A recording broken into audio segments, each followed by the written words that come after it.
A continuación nos acompaña desde Ecuador el señor Rafael Poveda, consultor internacional en minería y en energía, es exministro de Estado del país vecino. Rafael es autor del estudio La gobernanza de las empresas estatales en la industria minera de los países andinos. Compartirá con nosotros sus perspectivas sobre empresas mineras estatales, los riesgos y las responsabilidades. Recibamos por favor con un fuertísimo aplauso al señor Poveda, a quien agradecemos por haber aceptado esta invitación. Hola, hola.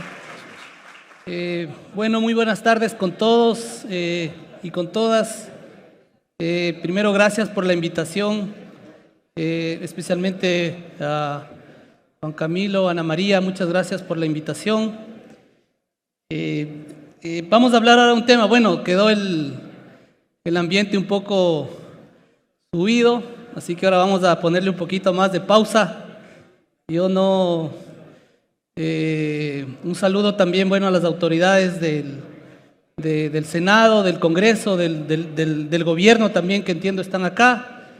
Y vamos a hablar de un tema que me invitaron a participar, y yo tengo una ventaja, que fui parte del gobierno del Ecuador durante 10 años, fui 4 años ministro, y dentro de mis funciones tuve que trabajar con empresas estatales. Primero como dentro del directorio, después tratando de hacer reformas institucionales, es decir, viví esa experiencia de las empresas estatales. Y también, bueno, después de eso, en estos últimos años he estado estudiando el tema, he estado trabajando en el tema. Yo actualmente resido en Chile. He estudiado el tema principalmente de cerca de las empresas estatales, y creo que eso también me permite tener una visión un poco más amplia del tema, no solamente de la experiencia interna en el Ecuador, sino también de la experiencia internacional, de ver otras empresas estatales. Pues bueno, estuve conversando, el tema de la presentación era empresas mineras estatales, riesgos y responsabilidades, pero llegué ayer y con las personas que he conversado, como que la pregunta ha sido que si es necesario crear una empresa estatal, si es que se necesita una empresa estatal. Y bueno, la presentación va a tratar de dar ciertos elementos para dar una respuesta, pero bueno, para empezar voy a hacer uso de mi formación inicial de abogado, y voy a decir que depende, ¿no? Depende. Es lo que normalmente hacemos los abogados cuando nos preguntan o nos hacen una consulta. El contenido de la presentación es breve, son 10 láminas nada más, como para tener de guía. Espero que luego la conversación, eso va a ser seguramente más interesante que esto, pero es un contexto global como para encuadrarnos y saber dónde estamos en la minería, el rol de las empresas estatales, ciertas experiencias que hemos estudiado de las empresas estatales mineras en América Latina, y unas reflexiones finales. Como ya se ha hablado en la mañana, durante el día, y como la mayoría de ustedes seguramente conocen, existe un impulso a la demanda de los minerales que se denominan críticos o estratégicos, y en eso la atracción de esa demanda está liderada por el tema de transporte, la electromovilidad y por la generación renovable, ¿no? Y eso hace que se necesiten muchas inversiones en el mundo. Y esa demanda también de los minerales críticos o estratégicos hace que sus precios se hayan elevado, suban, y sube el apetito también por las inversiones en estos minerales. Y en ese entorno, digamos, en donde se va a necesitar muchos minerales más que ahora para un auto eléctrico, por ejemplo, que necesita en promedio 4 veces más minerales que un auto en combustión, o la generación solar fotovoltaica, por ejemplo, que necesita 8 veces más minerales, ¿no? Y son minerales que afortunadamente los tenemos en la región.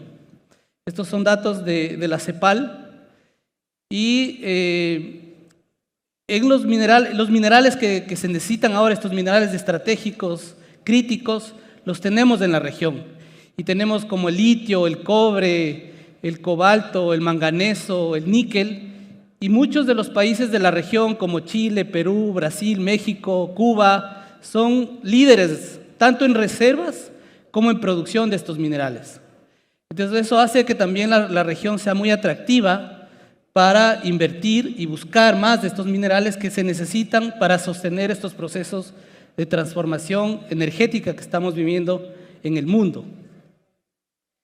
Esto creo que es importante poner este contexto para llegar a la discusión de una empresa estatal. ¿Por qué estamos hablando de una empresa estatal?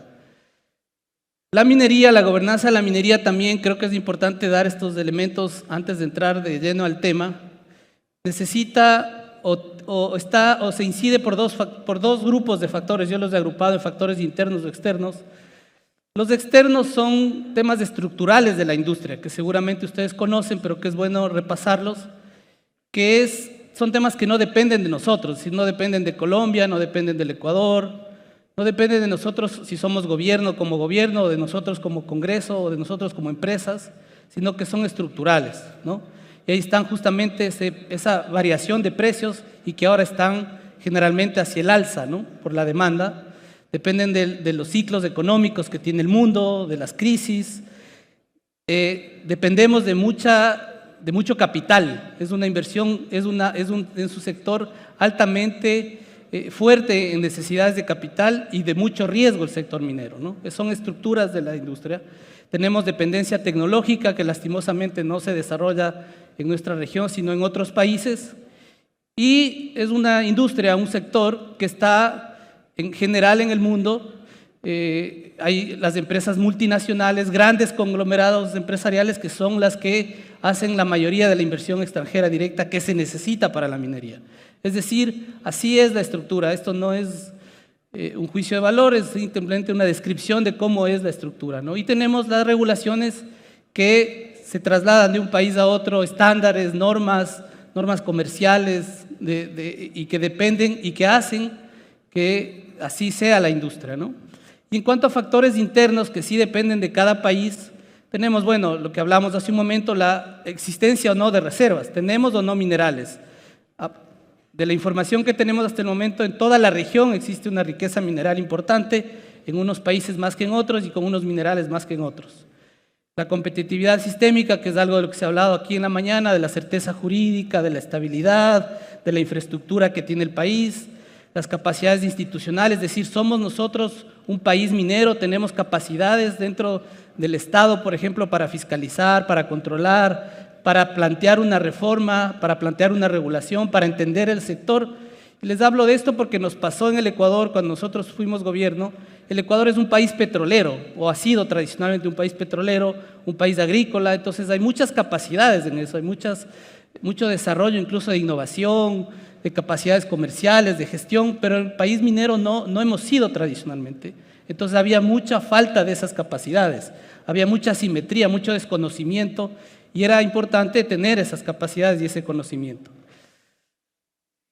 Bueno, la alta conflictividad social que sabemos que existe no solamente en Colombia, sino en toda la región, en donde hay minería, hay conflictos, hay tensiones en el territorio, hay tensiones en el ambiente, hay demoras en los trámites. Esto pasa en Chile, como les decía, yo vivo allá ya algunos años, y pasa ya a pesar de que es un país totalmente minero, que depende de la minería, que su matriz productiva está basada en la minería, sin embargo hay problemas sociales, ambientales, y bueno, la dependencia que tenemos como países de los recursos naturales, ¿no? Dependemos de la producción de recursos naturales. Entonces, en ese contexto es que se da esta discusión acerca de las empresas estatales, ¿no? Es decir, hay más demanda por minerales, hay más apetito por inversiones, hay más ingresos o rentas provenientes de la minería, hay necesidad de generar, de producir más minerales, y ahí es cuando comienza digamos, se impulsa el debate sobre la presencia del Estado en la minería, ¿no?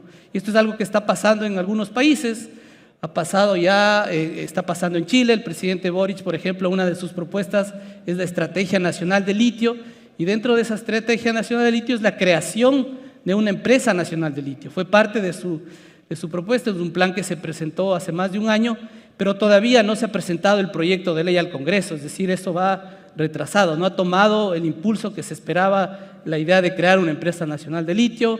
En México el presidente también ya creó, digamos, vía decreto ejecutivo, me parece, una empresa hace el año pasado. En Argentina hace 3 años se creó también una empresa nacional de litio. Todo esto dentro de ese marco que decíamos hace un momento. Entonces, así es como está la discusión en la región y bueno, por supuesto en Colombia también se ha generado esta discusión, ¿no? Estamos con un proyecto de ley que está avanzando y que bueno, ustedes conocen más en detalle lo que está pasando. Entonces, eso es como el debate público y en el Congreso y en los gobiernos ha generado esto. Bueno, y en Ecuador en el 2010 se creó una empresa también de minera, que ya más adelante vamos a ver un poco cómo ha sido, qué ha pasado con esa empresa. Y en general también creo que es importante saber que cuando se han creado estas empresas o ha habido estas iniciativas, han sido por diferentes razones, ¿no? Por ejemplo, Codelco es una empresa que tiene en Chile, desde que es empresa estatal, 100% estatal, en la década de los 70. La idea era ahí justamente ese involucramiento del Estado en todas las industrias, ¿no? Había esa ola de que el Estado dirija las industrias. Entonces ahí el Estado dirigía la economía. Entonces dentro de eso se crearon muchas industrias en Chile. Había mucha industria, no sé, de servicios, de eléctricos, de agua potable, de electricidad, todo era estatal, y dentro de eso también la minería, ¿no? Entonces ahora, en estos últimos años, hemos visto que más bien la narrativa, digamos, o las razones que están detrás es por una parte el tema de la renta, ¿no es cierto?, de cómo hacemos para capturar más renta de este negocio que aparentemente se ve muy lucrativo, porque son cifras muy significativas, muy grandes, y se piensa que una forma es teniendo una empresa estatal, participar, como decía hace un momento, de este mercado de la minería. Y también se da mucha fuerza al tema productivo, al desarrollo de políticas productivas relacionadas con la minería, es decir, cómo agregamos valor, cómo desarrollamos encadenamientos productivos. Eso es lo que ha estado también detrás, eso es lo que pasó, por ejemplo, pasa ahora en Chile. Parte de esa intención de crear una empresa de litio es justamente cómo hacer que Chile se incorpore en la cadena de valor más allá de la producción de minerales, sino de generar encadenamientos productivos, ¿no? Y lo mismo ha sido en Bolivia y lo mismo ha sido en Argentina. Esa ha sido la visión que se ha estado buscando cuando se habla de crear una empresa estatal minera, ¿no? Entonces, bueno, son varias las razones.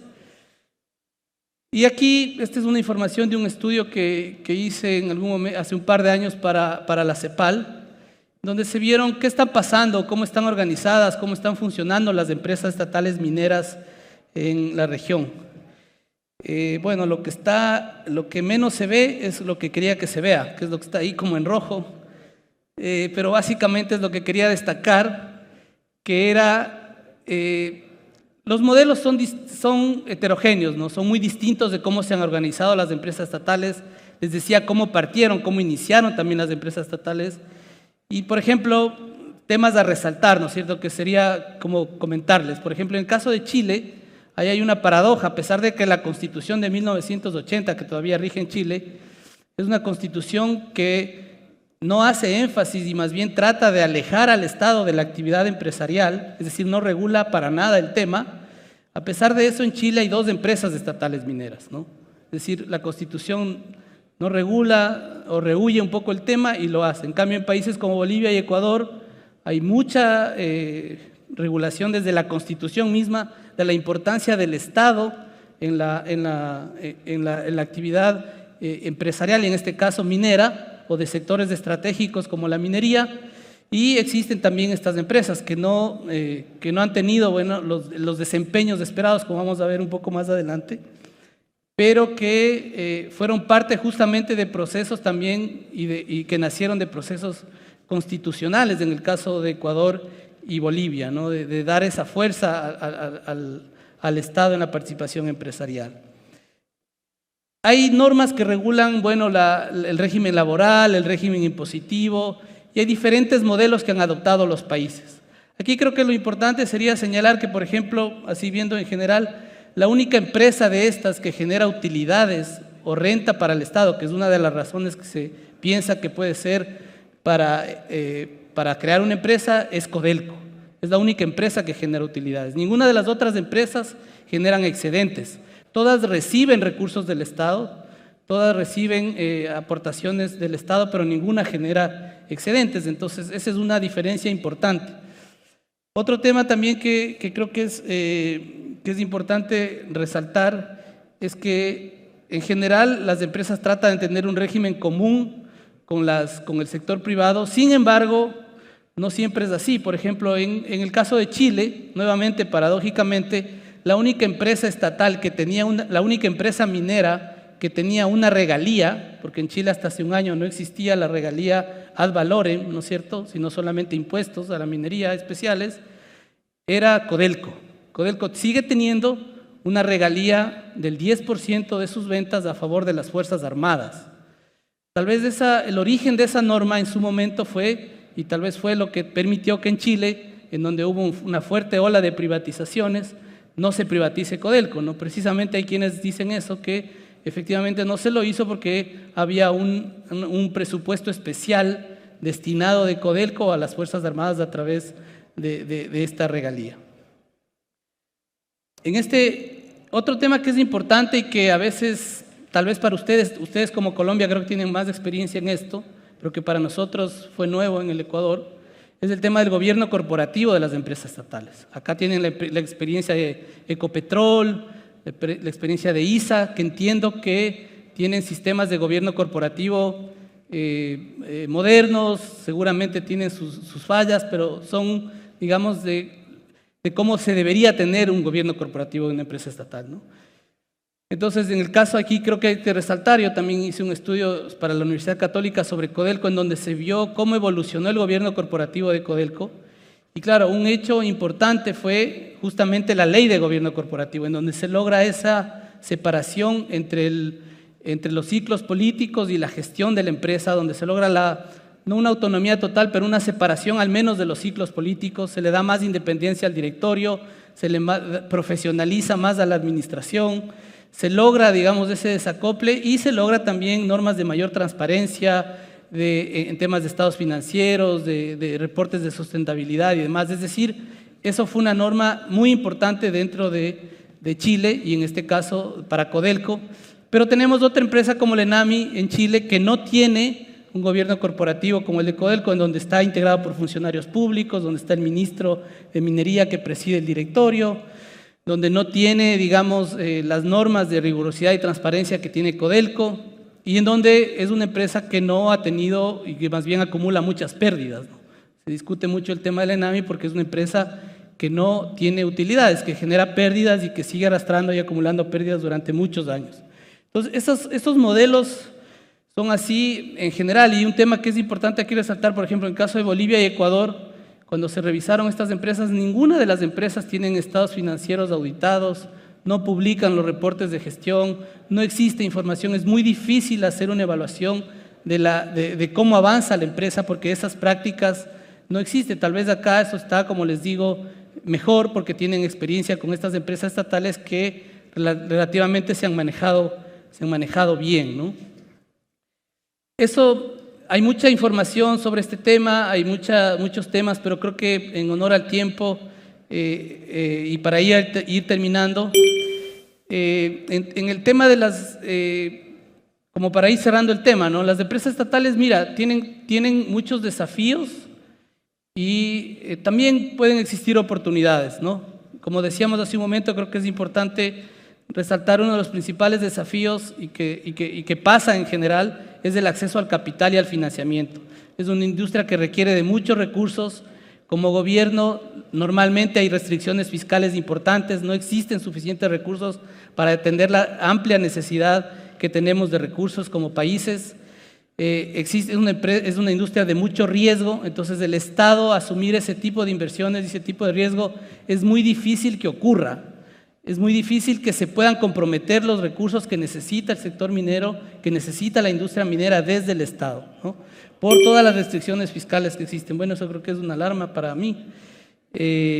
Hay desafíos internos que les decía, de capacidades institucionales, de baja confianza, y hay oportunidades.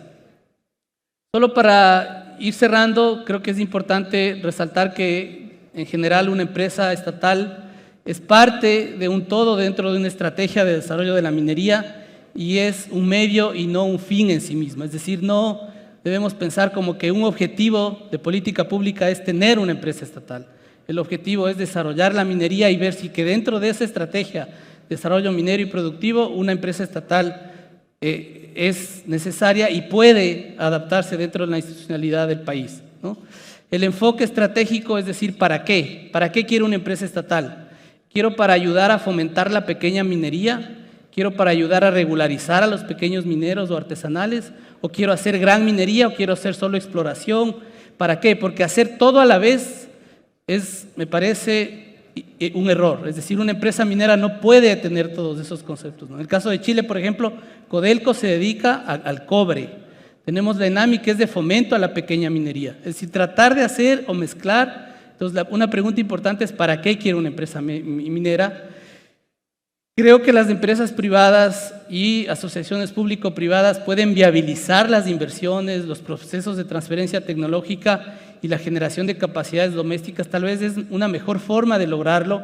Ahí pongo un asterisco en las alianzas, porque a veces pensamos también que es fácil ser socio del Estado en una empresa estatal y los resultados no son muy positivos. Es muy difícil asociarse, digamos, con el Estado para eso. Entonces ahí también hay un asterisco, ¿no? O sea, se puede, como ahora está pasando en Chile, por ejemplo, con la Codelco, que se está asociando con una empresa estatal para producir litio, pero en el caso, por ejemplo, de Ecuador, no se ha podido hacer alianzas que tengan este tipo que generen un valor para el país. Ya hablamos del gobierno corporativo, tiene que ver mucho la institucionalidad y en general decirles que en la región de lo que se ha visto, las empresas estatales mineras no han cumplido con las expectativas. Una excepción es de su creación, para qué fueron creadas, una excepción es Codelco, y las empresas de litio en Argentina, yo diría que por el momento es muy pronto tal vez para analizarlo, pero ahí pongo un signo de interrogación si es que van a poder cumplir los fines para los que se han creado las empresas estatales. Bueno, hasta aquí, muchas gracias y perdón por el tiempo.